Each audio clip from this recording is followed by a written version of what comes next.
Well, welcome back, and always delight when we have time to sit down with Ken LaCorte. He always gives us time. He could be anywhere, anytime, but he gives us time and we value it. He's a former executive there at Fox News, and he's now the host of Elephants in the Rooms podcast, and a couple of places, kenlacorte.substack.com, or you can go to youtube.com/at Elephants in the Rooms and check out the podcast as well. Hey, Ken, how you doing, buddy?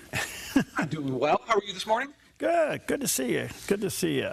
I want to get into our world called journalism a little bit, but before I do, I think it would really be cool if you could, if you don't mind, kind of highlighting your career as a journalist. I mean, you spent a long time there at Fox News, and you're responsible for a lot of its success.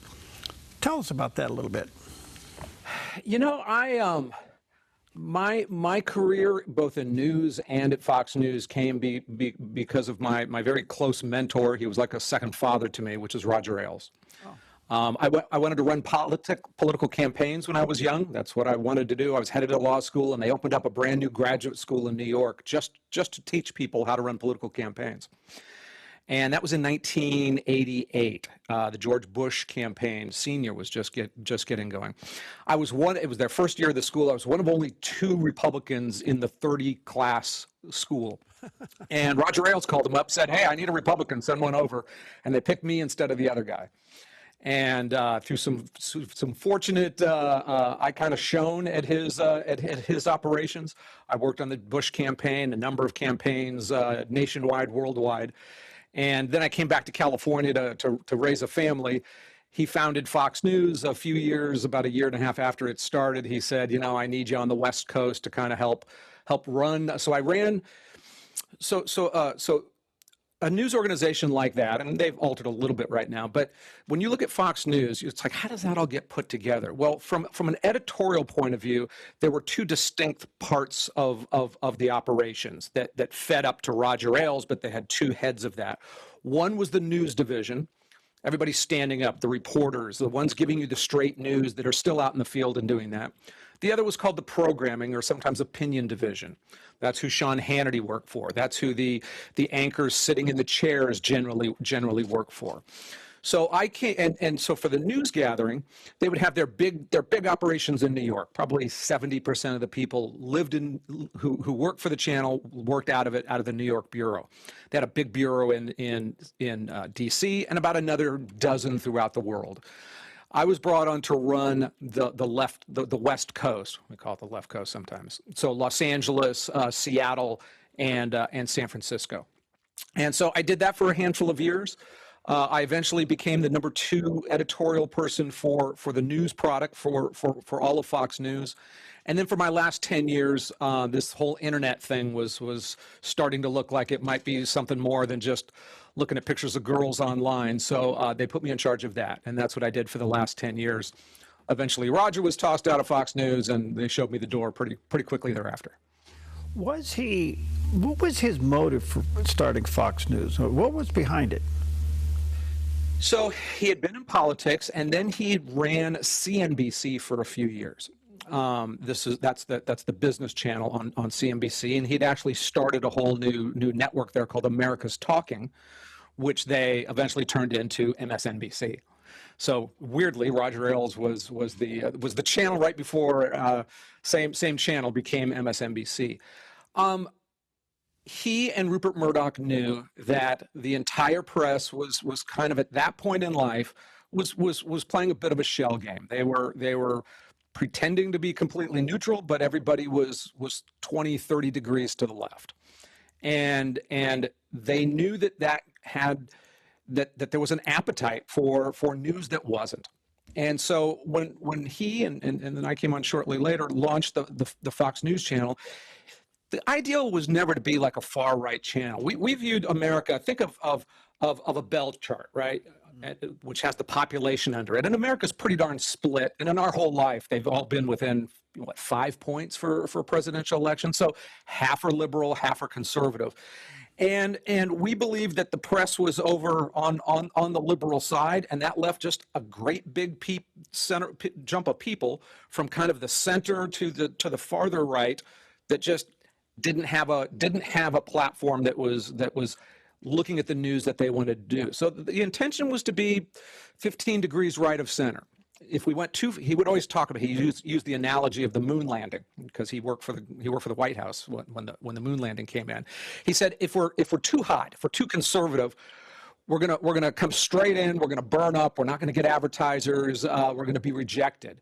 If we come up too shallow and look like the other guys, there's really no room for that. So it was always a matter of trying to find something that was to the right of the others, but in that central place where we could find a big audience. You know, and if you remember, because things have changed a lot in the 25 years since Fox has been there. I mean, when Fox started, we you know, again, we were a home for conservatives, but it was much more centrist than what you would see today. Yeah. We had Hannity and Combs. Remember, he was the liberal guy.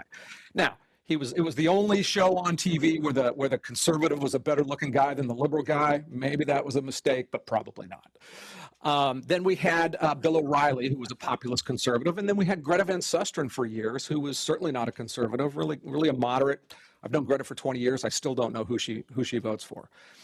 And so that was the formula, and that was the formula that worked.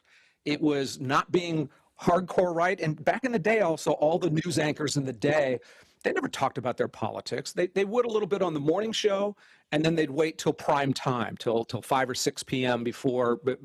Well, there was one little show in 5 p.m. That became the 5. And then later at 8 p.m. is where everybody said, okay, we know what the news of the day is. Now let's talk about what that means. Let's interject our opinion. And there was a sharp line between news and opinion. You know, over the last 15, 20 years on Fox and all of them, it's become much more this, where the news anchors feel free to let you know who they voted for and what they think is right. And that's a terrible story and that's awesome. And the reason why that happened is because the opinion shows just draw a bigger audience. Yeah. They just, you know, it's easy. It's hard to make a news show where you have, you know, think of like Special Report. You've got anchors out in the fields. You've got booths that are coordinating 100 people with news and news trucks and all over the world sometimes. With a talk show, you know, you put a host in the chair, you put another guy next to him, and you turn on 3 cameras, and those shows did 2-3 times more popular. Yeah. So all of a sudden, that kind of, you know, when you're changing a news show, well, do we want to put another straight news show that's going to get a 4 rating, or do we want to put in an easier to produce one that gets a 7 rating? Over time, we saw, look, CNN was always leaned left in my lifetime, but not crazy, not like they are now. All of them have discovered that opinion sells better than straight news, and we're seeing that all over the world. In the middle of that growth from the idea to, you know, your tenure there, Rush Limbaugh was on radio, just knocking down millions of ratings. Was that a consideration in what you guys were doing? You know, Roger helped produce Rush Limbaugh's short-lived show for television before the news channel. So, I mean, you know, everybody knew that there was a conservative audience that scratched their head when they looked at all the news, because it was like, it just doesn't add up. The things you were saying doesn't make sense to me. And you know, we always knew that Fox News would be a home to that, because, you know, even if something is simple, if you watched, remember that back in the day when it was the Bush v. Gore and the recount and all of that, if you watched the everyone else except for Fox, things just didn't add up. It was just that you would hear reporting and then you'd see a ruling or this or that, and it was just very confusing because they were leaving out, you know, they were starting to show their bias. They were leaving out salient facts. And when you came to Fox, it was like, oh, okay, I get why that's happening now. And so certainly Rush proved that audience existed, and that they were thirsty for someone saying, look, here's how you're being spun over there, and here's a way to look at the news of the day that you might find makes more sense than what you've been seeing on every channel up until now. One last question before we take a break. So from where you started to where Fox is today, where do you think? In what way? Well, how would you describe Fox today from its inception? Certainly bigger. I mean, for the first 3-4 years there, we'd have to say it's like CNN, but it's run by Fox. And so it wasn't in the first 3 or 4 years, it really wasn't a political force like it is, a defining force in the country. Politically, it's gotten much, much more conservative. There's no kind of, not too many kind of, I think they do better than the others. I still think that they are more balanced than an MSNBC or a CNN who has, one port. I think they got one guy named Scott on CNN who seems to be the only conservative that they allow on air, and they all jump on him every time and beat him with pillows. But certainly when I watch Fox, I now see just people's opinion and the anchors all enmeshed throughout the entire product. What do you think? I wish that wasn't the case, but it is, and it's why they're successful. Well, I'm getting a great education here. So what do you think of Newsmax? So Newsmax is the ones who say, oh my gosh, they have a liberal who they allowed talk on Fox News. We're not going to do that. We're going to be almost exclusively the president has never said nor uttered a wrong word in his life. And there's a smaller audience for that. There are people who just say everything Donald Trump says is right, is true, is honest, and when he kicks somebody in the teeth, it's well deserved. If you are a hard if you think Fox News is too liberal, that's a home for you. The problem is it's also just bad TV. It's reporters who aren't that good. It's anchors who aren't as clever. It's got a lot of problems with it.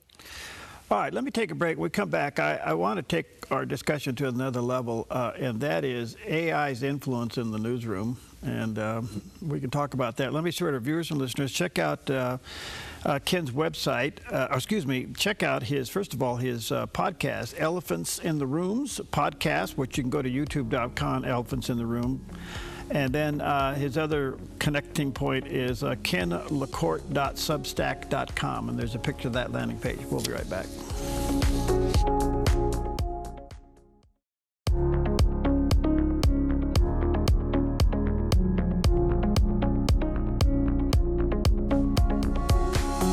Welcome back. Always an honor to have Ken LaCorte with us, and we're talking about, his history there at Fox, which is fascinating.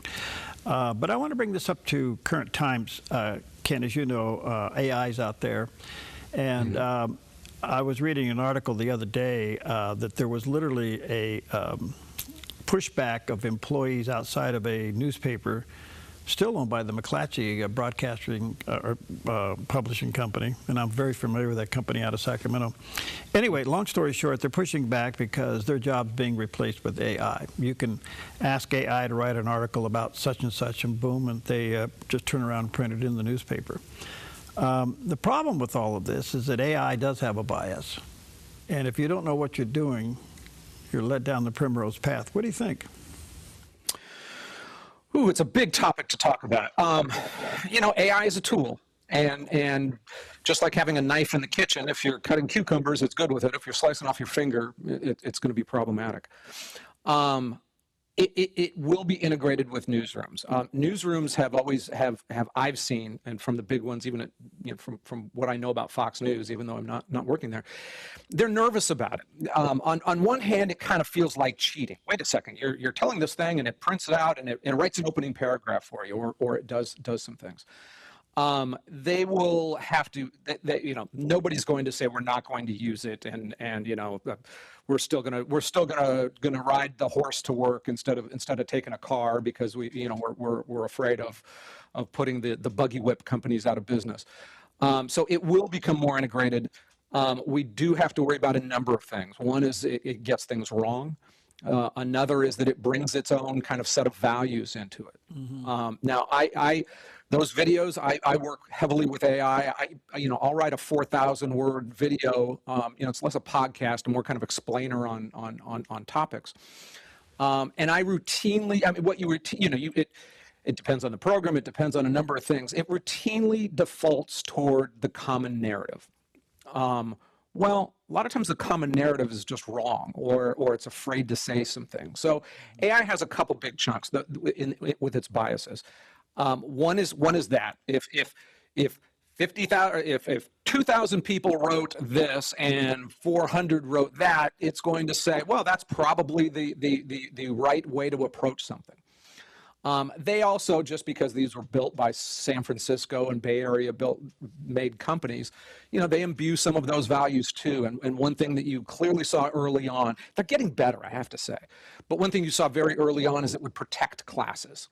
And in the same way that liberals protect classes, you have, okay, you can't be mean to gay people, transgenders, you can, African Americans, China, Vietnamese. You can be bad to Chinese and Japanese because they're smart, and you can't tell a woman joke, but you can tell a male joke. And it got fun because sometimes you'd say, "Tell me a joke about a Christian." It'd be like, two Christians are walking, and then tell me a joke about a Muslim. And it said, jokes about Muslims are something that that's not a good thing. That brings in bad things in humanity. Why don't you ask another joke?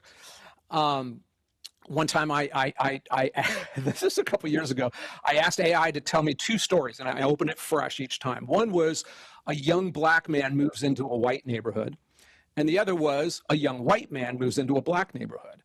Well, in the white man moves to a black neighborhood, there was initial suspicion of a stranger. By the end of it, they were all at the barbecue eating friends, and they were all happy. 2 out of the 5 times I did it, when the black kid moved to the white neighborhood, they burned his house down, and it was just, it was an entertaining story on a written level. So you have to be careful, and it is not now. Most of them are not like, oh my gosh, overtly. They're not like, it's not like going to CNN. It's not like going to MSNBC. When you go and ask things, it's more subtle. And the good ones, and I use Claude or ChatGPT. When you push back on them or say, okay, now tell me what a conservative would think, or do that, they won't fight you forever on that. So it defaults towards the kind of typical view that you would see in an AP article, which is, kind of 20 degrees to the left. But if you are smart, so if you're going in and say, write me a news article, you're going to get garbage. If you go in and you go back and forth and you say, I want these facts, give me all the facts of this, well, what about those and this and that, and you treat it like an assistant, then you say, give me an outline on here, and eventually you get to the point where it helps you write it, and then a lot of it's going to look like AI, so you have to go kind of rewrite it yourself. Then it's a wonderful tool, but you have to be the driver. I tell people to think of AI like an assistant. Might lean a little left. It really, the biggest problem is even more so is it's too eager to please. You say, I want a company where we're gonna freeze popsicles and throw them at the children off of rooftops, and it says, oh, that's a great idea. Do you want a business plan for it? They have a tendency to be too nice and too eager for you, and sometimes they still, when you ask a question and there is no answer for it, they'll make it up because they're so eager to help, and they don't just. Perry, they don't just make something up. They make up with gusto, like right. The most confident. Years back, I said, right, tell me about Ken LaCorte. Right. It was like Ken LaCorte worked at the LA Times, which I didn't. He wrote 2 books. One, and this is where it was interesting. It said one of them, the name was The Truth About Fake News. And I'm like, that's a great book title, that if I wrote a book, that'd be on the top 3 or 4 titles of books that I would read. Now, I didn't write it, but it knew enough about what I did for a living, that I was a media critic, that I talked about those types of things, that when it invented and hallucinated, they call it, it hallucinated was something that was pretty darn good. Well, what's so interesting in media, we see something happening. For those of us who are on the broadcast side, we see the consolidation of companies, and a lot of that consolidation is sheer economics. How do we do the same thing cheaper? And so what's being wiped out in newsroom is would be like a final editor. In other words, somebody that would double check something before it goes to air, goes to print. That person has pretty much been replaced. And so it's becoming really risky. To your point and to my point, if you know what you're doing, then it's a great tool. But if you're asking it to be the end-all to all things, you're really putting yourself out there, aren't you? I would say only a very foolish newsroom would attempt to use AI as their last editor. I would say that they would be more likely, look, most of the news that you read online, and this is a dirty secret, it's not originally reported. It's rewritten from somebody. Right. Now, they've got AP things coming in. So AP writes an article, they send it to 2,000 news publications around the country. your local Seattle station and newspapers, they'll put it in, and that's how you read about the car crash that killed 17 people in Chicago. Then there's another thing that all the big boys do, and they don't talk about it. They rewrite articles where they say, okay, there's not an AP story on this story that's happened here. We're not going to make calls. We're not going to do things. We're just going to get it, and we're going to get a couple stories, and we're going to pull the facts that we see from reputable organizations, and we're going to use those facts to create a brand new story. Yeah. That's probably a third of what you would see on Fox or on some of the bigger sites. It's just a lot. When I was involved in a big incident once about Stormy Daniels, there was 1,000 articles written about it. I had one reporter call me up in the whole world. So those people who just pull all those facts in and rewrite something, they're going to be replaced in 15 minutes by an AI. And to be honest, there'll be no degradation of quality. The AI will probably be better at doing that. But as you say, some of the crucial roles still need to have somebody who understands history, who understands context, who has a better take on things. One more inside baseball question, because you're so knowledgeable in this. Those of us who grew up in broadcast news, we went from long stories to short stories. In the middle of all of that, CNN comes up with headline news. It kind of changes everything. Even Fox stories were short. And that seems to be the pace setting. But then here comes podcasts that are hours long. I'm trying to figure out what happened. Everything we wanted to do was headlines. Now we're willing to sit down to listen to something for 2 hours. What's your take on that? Most of the big changes that we've seen, and we could sit and talk for hours about how the news was presented and how you get it, come from technological and business changes. It seems weird to say, but that's how it was. From the penny papers that they sold by screaming out headlines, and how it changed when they threw the newspaper on your front porch and you got it out, and they didn't need to scream at you, so it calmed things down. The concept of what a podcast did, you're right, because we used to think that's death, that's PBS, they're going to get 14 viewers. Well, the difference is if you wanted to sit down and listen to Who Wants to Come Home After Work, and I got to get here by 6 o'clock, and that hour-long conversation is going to happen. And if I came in at 6:15, I don't know what the heck they talked about in the first. So it didn't make sense for people like that. Well, now that you say, I just got in my car, I have a 45-minute drive to work, instead of listening to the news radio giving me 20-second stories, I can hit play on one of the 1,000 podcasts or the 100 that I subscribe to, 1,000 possibilities, and now I can listen to it exactly when I want it. Oh, and I got to work. I got to fill up. Hang on one second. I'm going to pause it. So what happened was the technology changed, and people now are using it in different ways. And I think the long format is one of the best things to come along for media, certainly in the last decade. I mean, the concept that you can sit and listen to somebody intelligent, and they don't have to hit that hard break or have just quick little burp, burp, burp answers, and you can let a story swell out, or you can hear about the facts of a medical study that a doctor is talking about that's interesting to you.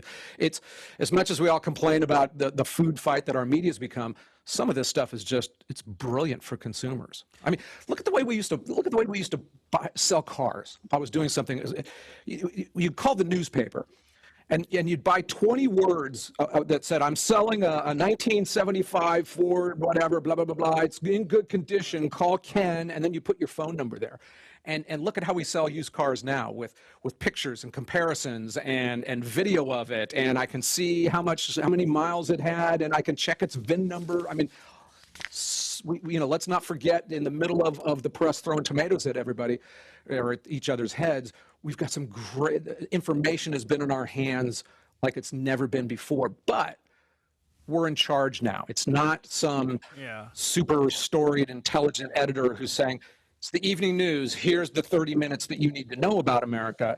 It's you, so we can go to junk food or we can go to good, healthy food. Now we have the choice ourselves. Well, speaking of podcasts, check out Ken's. It's called Elephants in the Rooms podcast, and go to youtube.com/Elephants in the Room. Check out his place to connect with him, which is kenlacorte.substack.com.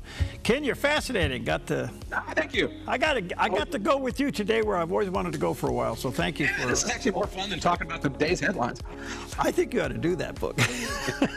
I think that would be a great book. All right, good to see you, friend. Take care. Take care.